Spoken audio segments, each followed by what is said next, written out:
I'm going to go ahead and get started.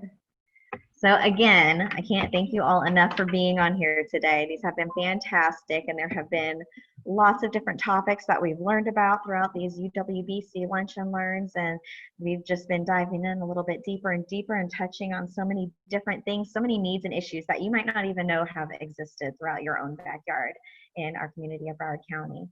I am excited today to present Gonzalo Cadima, and he is going to be speaking about substance use prevention.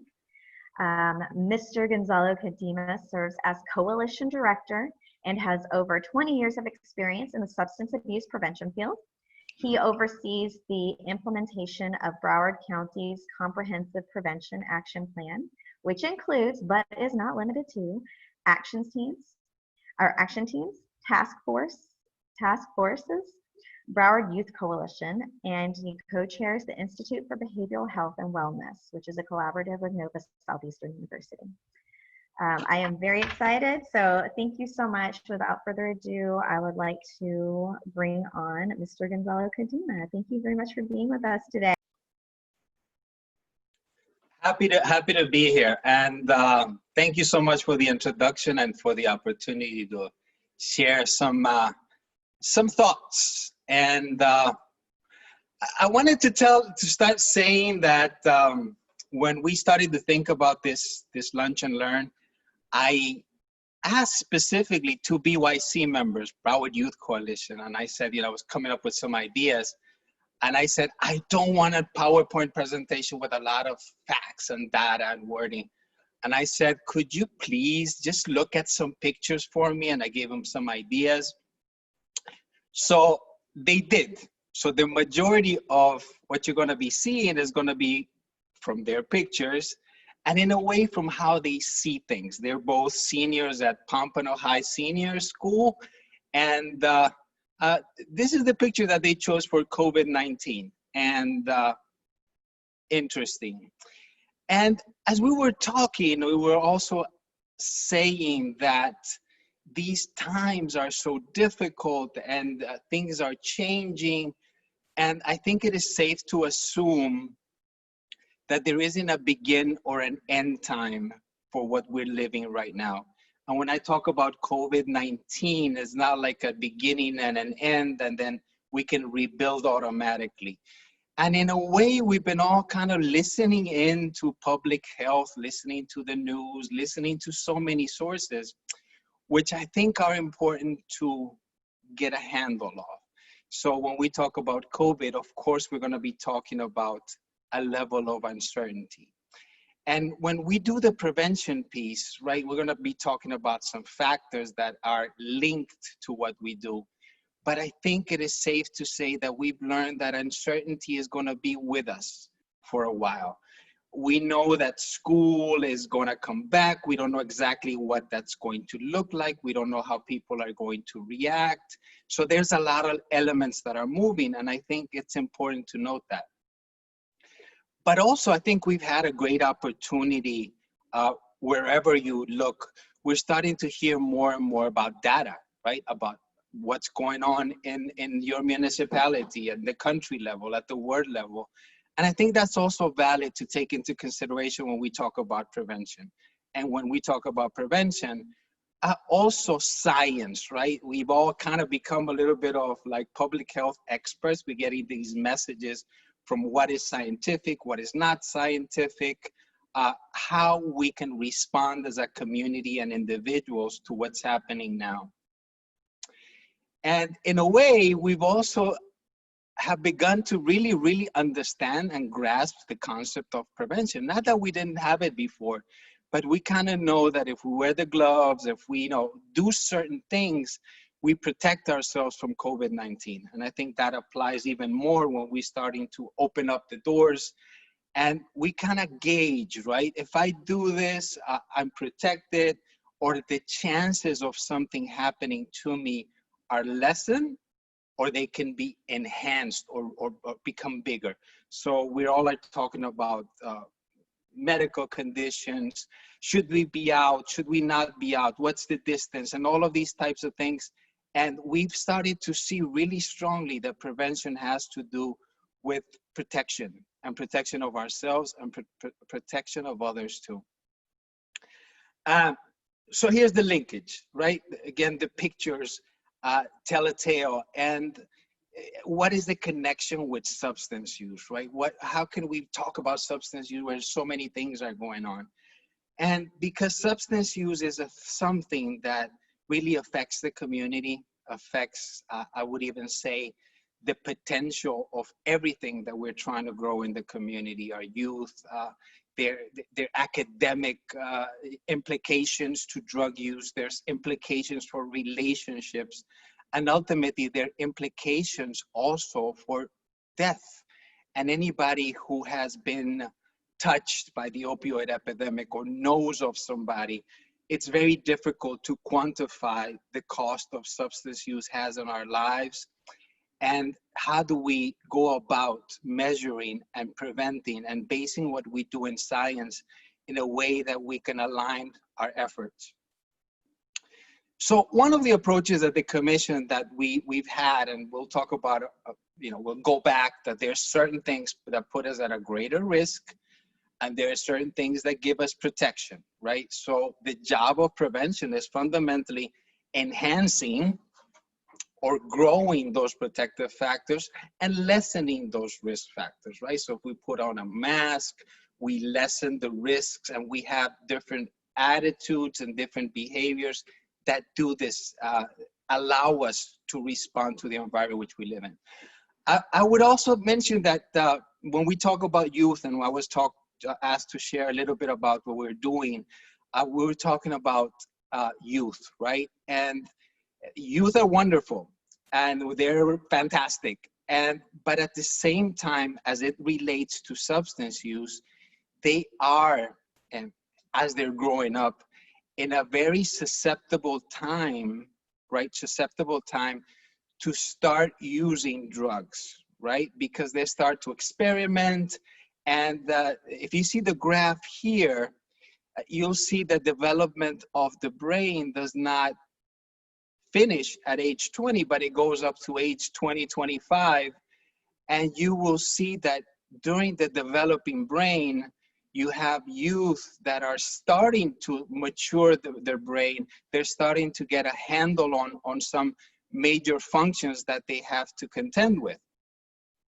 As you can see in the graph, the frontal lobe doesn't develop fully until we are adults. So what happens is that the brain, because it is growing, it is susceptible, it is vulnerable, any substance that comes in, right, when this vulnerable time can have lasting effects. So I have a picture here of like the accelerator and the brake. And by nature, youth have a big, they know how to put their foot on the accelerator, but not necessarily how to put the brake on some of the decision making, on some of the aspects that are still growing. So you include those developmental traces that youth are going through, and then you introduce drugs at this vulnerable time, you're going to have effects that are going to be lifelong. And let me explain that a little bit more.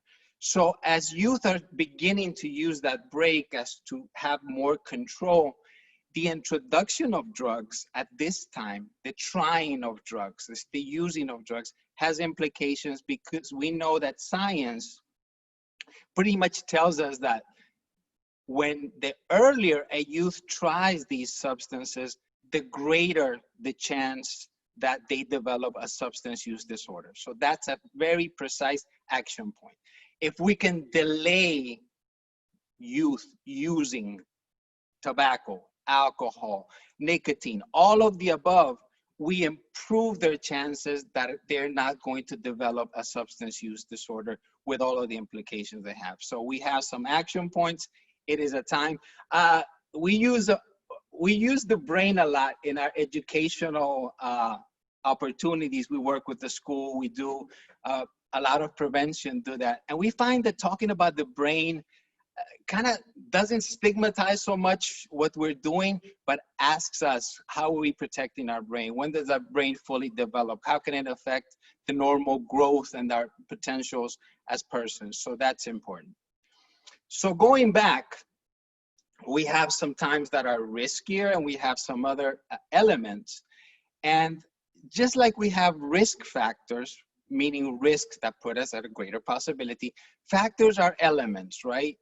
And when we talk about substance use, risk factors, they can come at the individual level, at the family level, at the peer level, at the school level, at the community level, at the society level. We're pretty good at assessing, what are your risk factors to have a heart attack? Oh, if I am overweight, if I have a stressful job, we identify those very easily.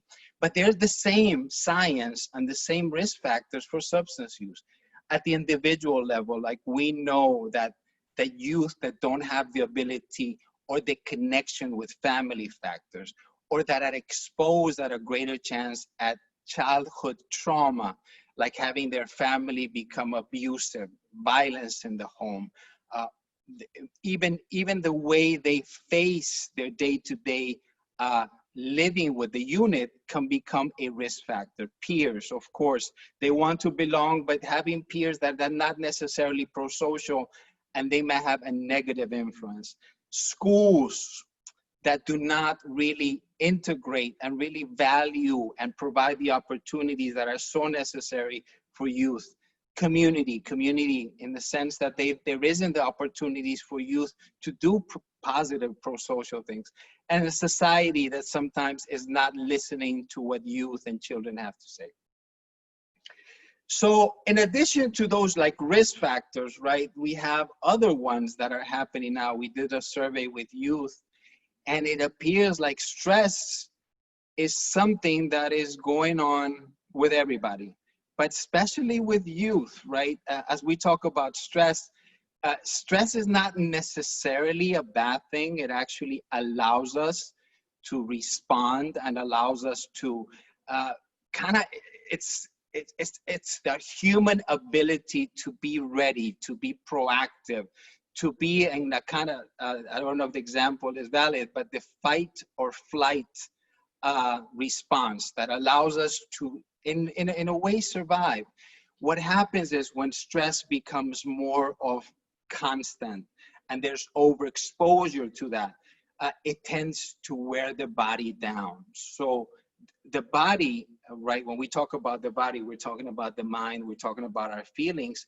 When this stress is continuous, it has an effect on how we feel. It has an effect on how we relate to others. And making the other connection, okay, we have risk factors, but then we have stress. So it's not the stress itself, but how we manage the stress that could lead to substance use, right? So it is important to make that distinction. Isolation seems to be something else that has been discussed by our youth. And I would even say that isolation above and beyond just the physical terms, because I know we're going to be going back to school. There's going to be some opportunities, but isolation, I think we have been hearing about isolation, not only at the physical term, but about emotional isolation. We have sometimes parents that are there physically, are sitting down, but are not necessarily emotionally available. So isolation is something that we're going to have to look at. Anxiety, right? Anxiety is the same thing. It is part of life. It is something we deal with. It is the way we are able to articulate and respond to what's happening in times like this, right? And I see the picture here. It has examples of soccer practice, test tomorrow, applications, quote unquote, to the normal stressors. So whatever that stress is, it can become anxiety, and it can become problematic because, again, the response to anxiety could be either a possibility for learning something, or it could be a possibility to actually putting youth and children at a greater risk. So if you have something that is bothering you, and then you learn that the connection of medicating that feeling or the way to get out of that anxiety is through the use of drugs, you're actually making a connection that is not the best at this time. And it's going to be ingrained on the way you deal with anxiety. So it's not talking about anxiety, is learning to deal with anxiety. And of course, all of these topics that I'm kind of sharing with you, there's rules, there is books, there is webinars on how these skills can be built. And I'll go back to skills. Stigma, right? So in a way, we're talking about substance use, mental health, and I wanted to add another risk factor, right? Stigma is a way of kind of like making substance use disorder as a pariah, as something that is not something that is acknowledged, something that it's a disgrace, and something that is bad for one's reputation. So as we do all of this, we'll know that stigma, to talk about feelings, to talk about issues that we have. And again, we promote, we prevent, we try to delay the onset, but at the same time, it is now an opportunity to talk and communicate in a way that people and youth can access services. We wouldn't wait for any type of disease to go from stage 1 to stage 4 before seeking treatment. So the ability to talk about certain issues and the ability to reach out for those supports is also important.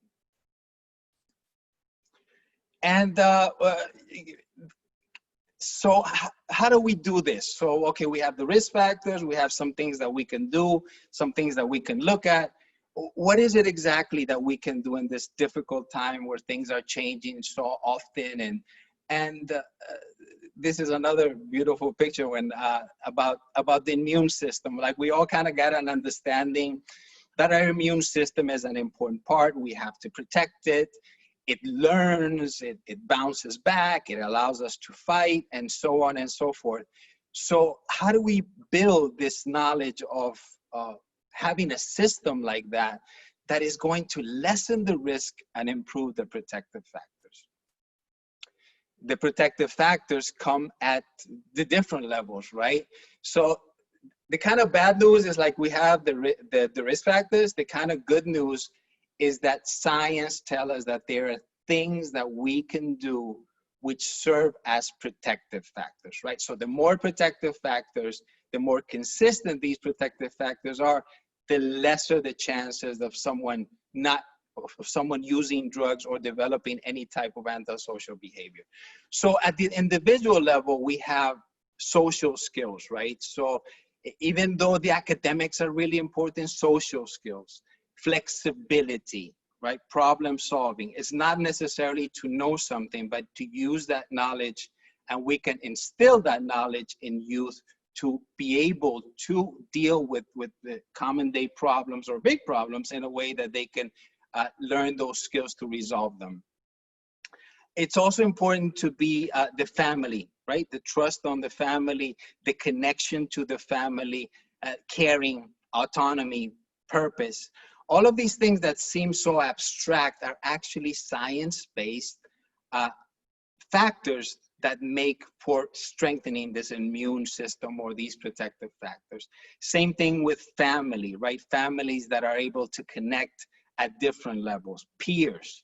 The BYC Club is an example where, you know, you try to get youth to be influenced by peers that have positive peer relationships. Same thing applies with schools, the schools that have high expectations of youth, that offer this caring, supportive environment. And as we know that sometimes schools are the place for some of the youth where they find this trust, because sometimes they don't have it at home. Community. Right? Community is actually exactly what we try to do at United Way. We try to enhance and we try to build all of these opportunities for youth to have the chance and the connections and the support and the society that actually is going to help them with dealing with the different issues that come up.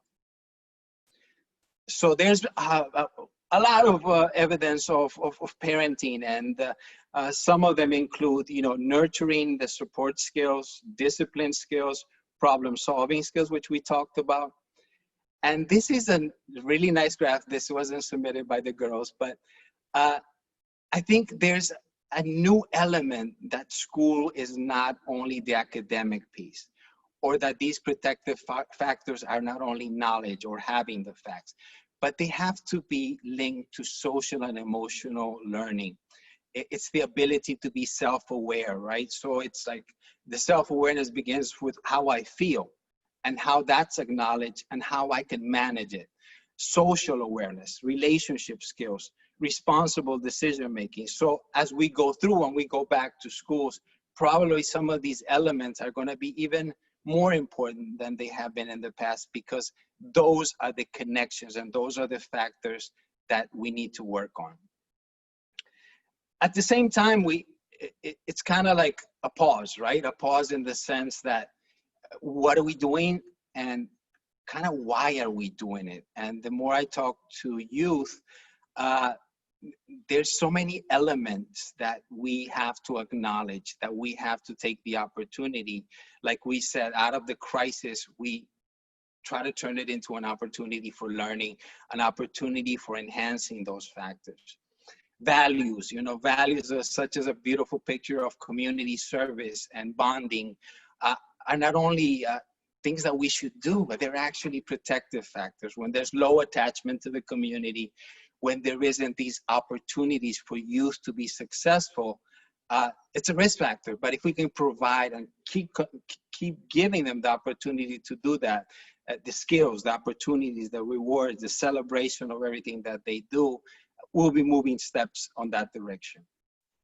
Framing, right? So framing, I love also this picture in the sense that framing is not changing or not acknowledging. Framing is actually having the opportunity to deal with what is happening, but to put it in a self-awareness, in a perspective, right? So if there's some things we can't necessarily change or we have no control, the way we're able to frame the situation, the way we're able to enhance what we do as parents or as adults, have a great, great effect on youth and their upbringing and growth. And it's pretty clear that it is very difficult to give something that you don't have. So working with youth involves working also with ourselves and how we deal with different things. Caring, right? Caring in a sense that we're able to accept and we're able to not just do things, but also to care for ourselves. That's a protective factor. And you know, the mind-body connection, it's an important feature, that it's okay to care for each other. It's okay for parents to take care of themselves. It's something that we need to do. Communicate, right? Communicate in the sense that whatever information we got about protective factors and about ways of doing things, or data. Actually, I have to say that in June we'll have specific trainings on vaping and other issues, but not to lecture, right? And actually to connect in a way that you can also hear. And this is maybe revolutionary, but also learn. I think we can learn a lot of skills from youth.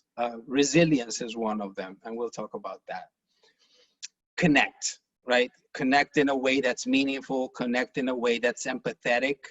And as empathy is not only good for your soul, it's good for your body, and it's a power, right? It's a power that we have that allows us to understand the person who is in front of us in a way that we accept who they are, in a way that they don't have to be a certain way in order for me to care and to understand and to support. Resilience is also if you could say, a synonym for a good immune system. It is the way these factors come together. So yes, we need to avoid the risk, but at the same time, what do? We build resilience in youth.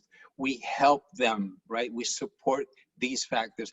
And resilience is not a definition of something like resilient people are just resilient people, or resilience is something you're born with. No, resilience is the way we look at ourselves, the way we can respond, right? Resilience actually is a quality that it's not that people or youth or anybody don't feel stress, don't feel anger, don't feel all of these experiences that are difficult, but they're able to bounce back, right? They're able to, and I put the rubber band. This is a picture I put in a way that these experiences that are so difficult actually allow for building these skills, building this way of looking at things in a way that we can face tomorrow and the day after.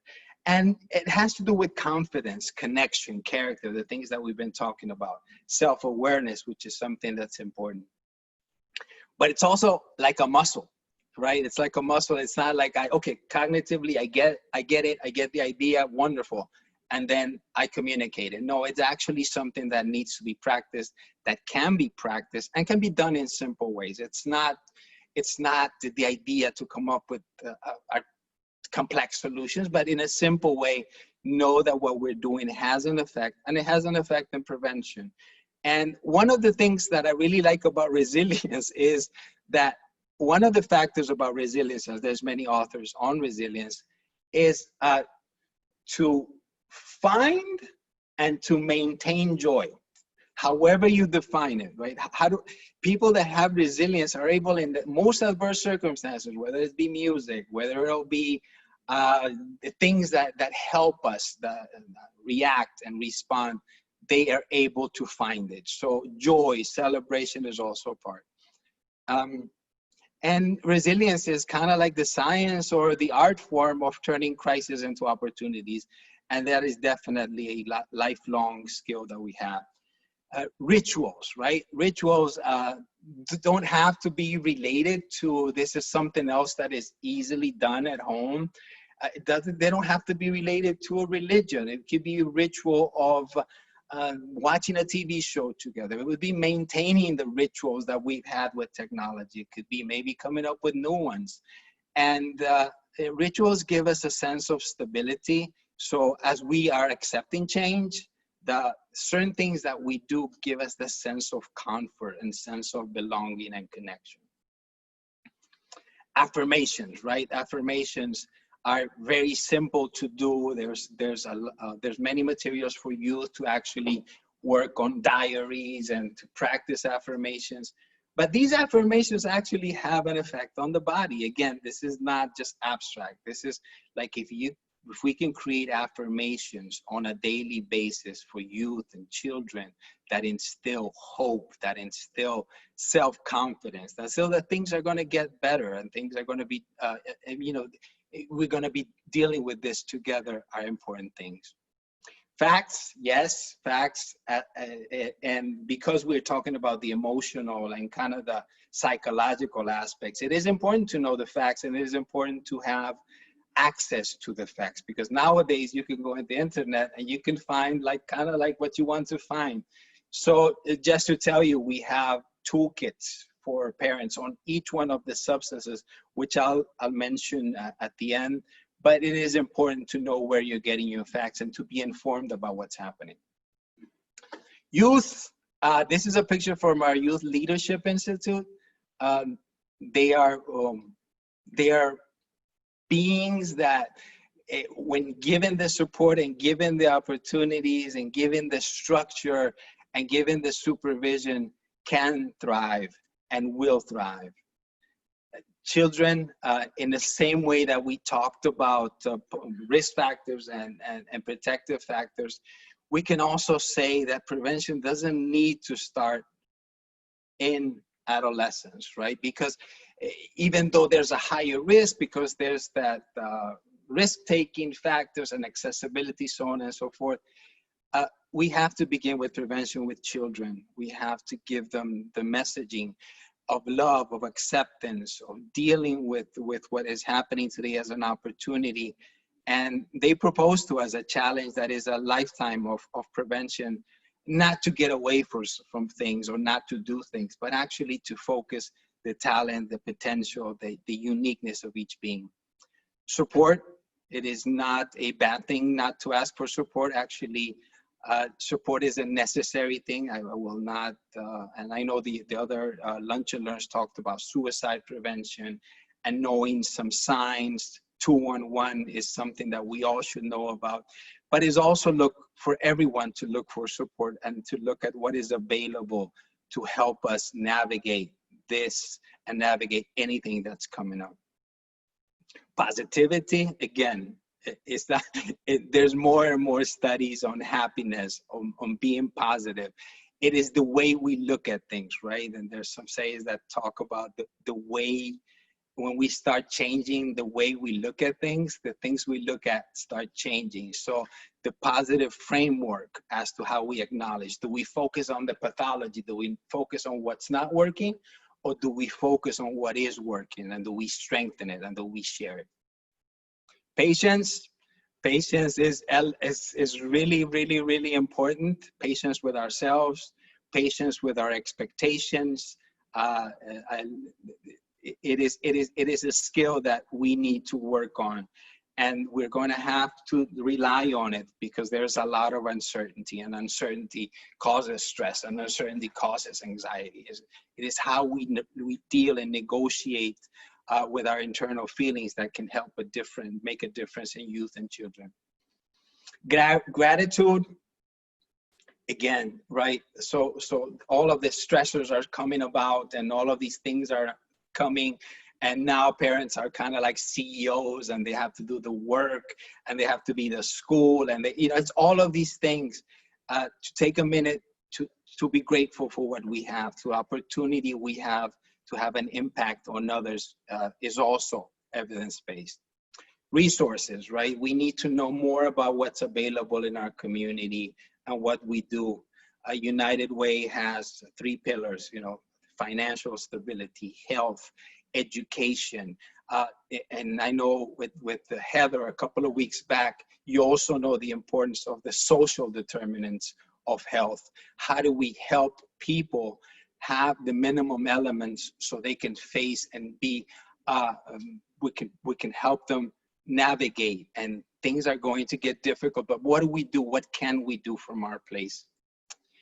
And hope. Hope is also an abstract word, but it is also the belief that things will get better. It is also the certainty that things will get better. It is also the thing that inspires us, and it is something that we can have guide our work. And we need to enlighten, and we need to dig within ourselves that the utmost difficult places that we can be, it is the direction and the vision that we can offer our community. Future, I don't know, I just like this this picture. It is, again, one of the most factors of resiliency, right? Being self-focused, being able to have a sense of goals, of having a sense of not only what is bad and what is happening. And even though today is going to be also a difficult day, that we may have, up to 100,000 people that have died, and that's so painful that at the same time, we can look for a future, and there's a lot of things that we can do. And mental health, substance abuse prevention, it is a public health issue, right? Just like the virus is a public health issue, mental health and mental health awareness is a public health issue. And this is the picture, and I told them, can you please send me a picture? It's Angela and Andrea. They are the BYC members, and this was one of the events that we did last year, was Adopt a Family. And they just sent it to me. He is a co-worker, it's Rafis. I don't know if you know him, but it's beginning summer, but then I saw this picture about Christmas, and we have to keep hoping, we have to keep dreaming, and we have to keep strengthening everything that works. We have a lot of information. Definitely after the question, we will share all of the elements and all of the guides that we have at United Way Broward, we have a prevention resource center. We have trainings, we have action teams, and we do work, as you now know, in enhancing everything that's protection and lowering everything that's risk. So, yeah, I think that's it. And just to tell you, just to end this, Andrea and Angela cited every single picture and every single source. So you have a list of absolutely all of the pictures that we used. So I promised that I was going to do that to them because it took a long time to look at that, to look at the pictures. Okay, that's it.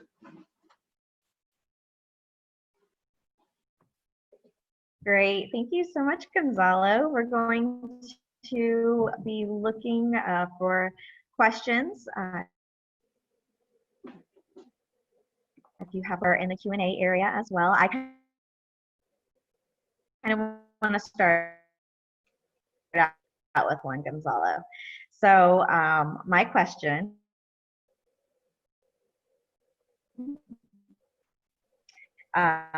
is for when they're at home under our supervision.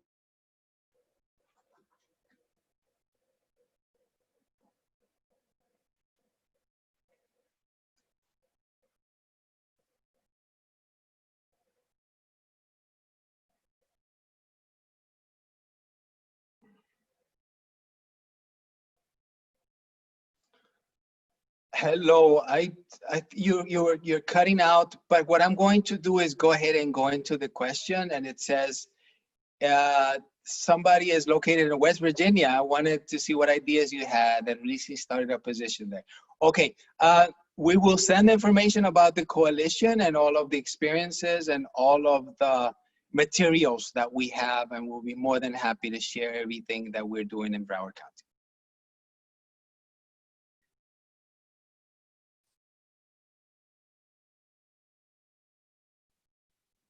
Okay, sorry, I totally lost reception there. So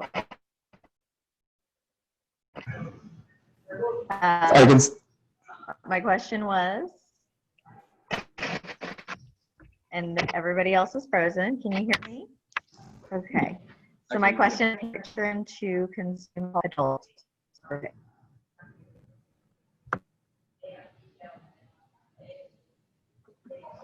I'm sorry, I can't hear. Gonzalo, can't hear. Can you hear me now? Yeah, here you do.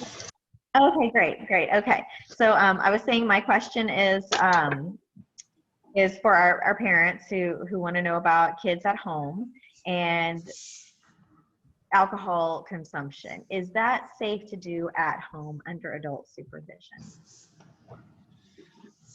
The short answer is no. It is something that is by science. I mean, anytime we expose you to stuff such as alcohol and tobacco, we're affecting their development.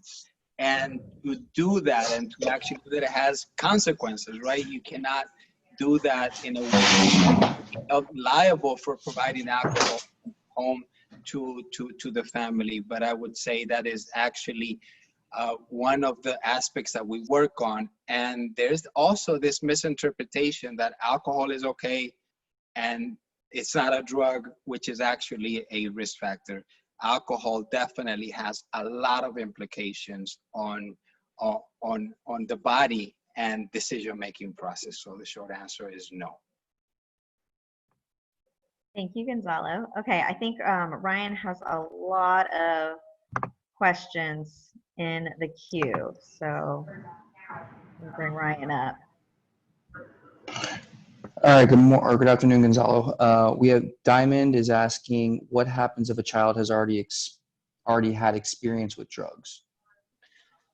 Okay, just like I mentioned before, it is an opportunity, right? If we're able to find that someone has experienced, it is important for us to reach for help, right? To reach for help in a way that doesn't escalate. So it's not like you started and that's the end of it. You're going to follow a trajectory. If you've been, for some reason you've started something, it is also an opportunity. It's not binary. You either do drugs or don't do drugs. If you have experience, if you're starting to see some changes in behavior, it is an opportunity for a parent to recognize what's going on and to seek help, right? There's counselors, there's even 211, and it's a time to make an intervention and to support the resolution of that happens. The reality is youth are going to use most likely in high school and in their senior years, but at the same time is an opportunity for us to intervene. Excellent. Awesome. All right. We have another question here. Is addiction something that is inherited or based more on environmental factors? That's a good question. Actually, there appears to be some genetic components. It's not clearly defined, but as with any other disease, there might be some susceptibilities, some vulnerabilities that we may have, but they have to interact with the social context, right? So even though there may be a little bit higher or lower, it is the context, it is the family, it is those protective and risk factors that'll have an effect. And even though it's an interesting topic, I think to clarify it is, it's the interaction of genetics and it's the interaction of the environment and the social circumstances that affect the development of a substance use disorder or a mental health issue. Okay. All right, I have a question here about school reopening and how do you see schools reopening and what would it look like for kids with autism? I'm not sure that applies. Wow. I don't think anybody really knows exactly what's going to happen. There's probably going to be some elements that will lead to integration.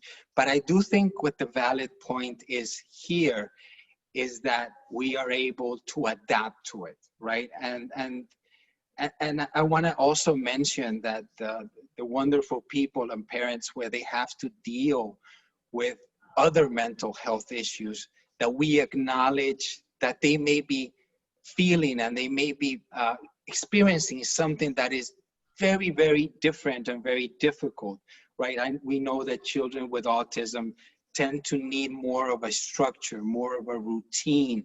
It has to have like certain elements that need to be provided. And hopefully those elements will be taken into consideration as we reintegrate to school.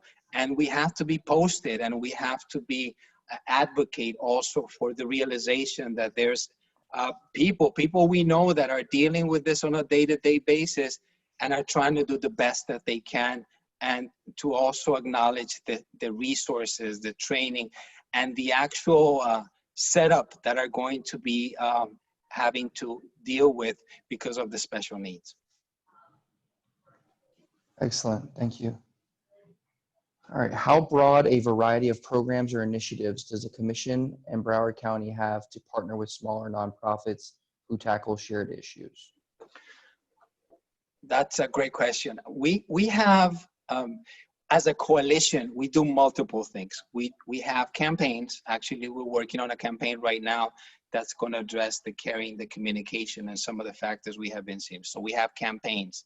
You can help us expand and amplify campaigns.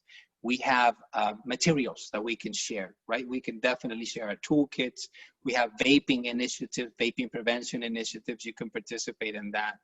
We have evidence-based programs. These are programs at schools that after youth go into the program, after they follow a sequence of trainings and skills, their probability of using drugs is greatly diminished.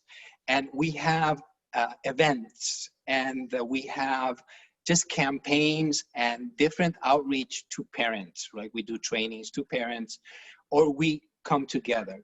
What I would say is something that I can share with everybody is, as a coalition, we have 7 action teams. We have the Latino Initiative, we have the Youth Action Team, we have the Community Response Team, we have our Surveillance Committee. So if you look at that, you can see how which one of the action teams will be a better fit for what you want to do. From what I hear, the Youth Action Team is having events. We're going to have, like I mentioned before, some trainings in June, and we'll be happy to share because our action teams are open to the community. Excellent. I think that leads into another question that asks, how can we help now in 2020 and with so many culturally diverse groups and large communities? So I correct me if I'm wrong, but those are the action teams that you're talking about, and that's how people can get involved, right? Yes, and as we of course, health disparities is not a new thing. Actually, what is happening now has bring it a bigger magnifying glass as to how some communities may have less access to resources. So the way we can collaborate and the way we can do something about it, it is precisely making sure that our initiatives, that our prevention efforts are culturally competent, right? We did a conference a couple of weeks back that was 100% in Spanish, because we know there are cultural ways of looking at things, and we had a doctor, and the way we respond to it is actually doing what we do with those communities, not sharing with the communities, but actually having them participate. And yes, our action teams look at that, and if the youth try to work with that culture, I say culture in the bigger terms, that youth have a way of talking and a way of engaging. Our Hispanic initiative, we've had initiatives that are working with Black mental health, right? We had a documentary, and we have more resources on how this plays out in specific communities across the board, because it's not only limited to certain communities, and we don't want to do that, but actually we have different stress factors that could be different in a different neighborhood, that where the more stressful thing is getting into college and the AP classes. So communicating the needs from the different stakeholders in the community allows us to be more effective and to be more inclusive of everything that we do. Okay. A question here. Are there any results yet for the Youth CV-19 survey? Okay, what we did, let me talk about the survey that we started. We have to mention Memorial kind of said, let's find out what youth are experiencing and what youth are feeling. And we made a specific survey about behavioral health, like what are the stressors that they're feeling, and some focus groups. And the short answer is we will have preliminary results on Monday of next week. You were talking about cultural competence.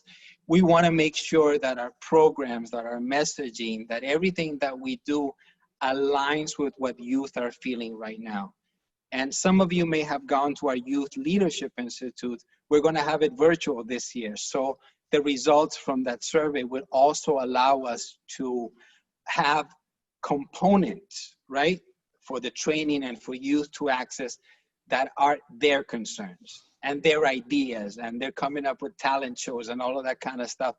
And they mentioned boredom a lot. They were bored, we're bored, and so we're going to work with them, and we're going to tailor make, and we will definitely share the results, preliminary results, probably Monday, Tuesday of next week. Excellent. We look forward to that. All right. I think there's I think that does it really for the questions. There's some comments here. There's a fear that suicide, depression, anxiety are going to rise as people go back to school and try to catch up on their studies and re-socialize. I don't know if you want to touch on that. I think we can't be not acknowledge the risks, right? We can see some trends. We see trends in relapse. We see some trends on mental health. There's also certain warnings about what's going to come in the next few months, and school may be one of the triggers. But I would dare to go back to what we said before. We know these things are there. We know they exist. We have data on them. The question is, what can we do to prevent them? What can we do? What resources do we need to articulate to lessen, right? To lessen the burden and actually to help navigate these times, because it's going to be, the workplace, the leaving, the having to go back, or the opening of places. There's going to be a multitude of things. So I think it's time for us to acknowledge what's happening, to focus on today, but at the same time, know what works and know what we need to do. And we know that prevention works, and we know that the resources are important. 211 is doing an incredible job, and there's things that we can do now in the summer when school starts and after this is over. Excellent. All right, and then the last one here is, again, more of a comment, but maybe you can help expand on this or dispel any myths or beliefs about this. But the comment attendee writes, drug use is really self-medication to handle with mental health issues. Is there anything you'd like to add about that? I would agree with that. I wouldn't say it's the only thing, but definitely, we talked about the relationship between mental health and substance use, and issues that are not managed in a healthy way can promote the self-medication. Now, remember when we talked about youth, we said that they're vulnerable, and whatever experience that they have at that time can make that connection, right? It can reinforce that connection. I feel anxiety, I feel this, I'm gonna use a drug, or this is gonna help me self-medicate, and then I start to cling on it because at that time when my brain is developing, that is the connection that I'm making, and I'm reinforcing it, and I wanna feel good, so I'm bombarding my brain with this feel good, right? Which in the longer term will be more problematic. But again, youth are developing those skills, so you could understand how challenging it is not to address mental health issues or substance abuse issues, which go hand in hand in a way that we can address them both. And we can address them separately, but address them as a whole. Okay, that does it for the questions, Gonzalo. Thank you very much for expanding on some of those things. Thank you, Gonzalo. Today was fantastic. I think that your presentation really piqued a lot of interest for many of us. We have kids. I have a couple myself, and right now they're very young, but as they get older and things change, you never know what their kid is going to be during their time, what substances or what obstacles they're going to have to overcome. But I think we did a lot of amazing tools today to assist us in ensuring that they'll be able to make the right decisions later when they do come face to face issues in our own community. So again, just thank you so much for being here to help us all understand a little bit more, to become more educated. Thank you to everybody for joining us. I think that you all have done a great job at just being here to broaden your horizon and develop yourselves personally and professionally. I think the more educated we are on these topics, then the better the outcome is in the long run for all of us. So I do thank you for sharing your time with us today. And thanks again, Gonzalo. I do really quickly, for the sake of time, wanted to let everybody know that what's up next is the Magnolia Luncheon next week. So this is our United Way of Broward County Women United Magnolia Luncheon. We have it annually, and this year it's open to everyone. So please go check out the link. I will send it to you as well with the recording presentation so that you can register to attend. We have a fantastic keynote speaker. I can't wait for you to check her out and learn more about her. She is on our website. Go to unitedwaybroward.org/events. And again, I will send out that link. It's going to be phenomenal. I hope to see you all next week. Thank you to Next Gen United. Thank you to Women United. Thank you, Token. You are all wonderful parts of us healing the community, and you're all helping us build it back together again, especially during this crazy time. To everybody else, it's never too late to donate. There might not be a better time to donate than right now to help all of those going through this, through COVID-19 issues. So thank you all. Thank you for your consideration. Thank you for attending Magnolia next week. And any questions, send me an email. Let me know your takeaways, and we'll see you all next week. Magnolia Luncheon. Thank you so much.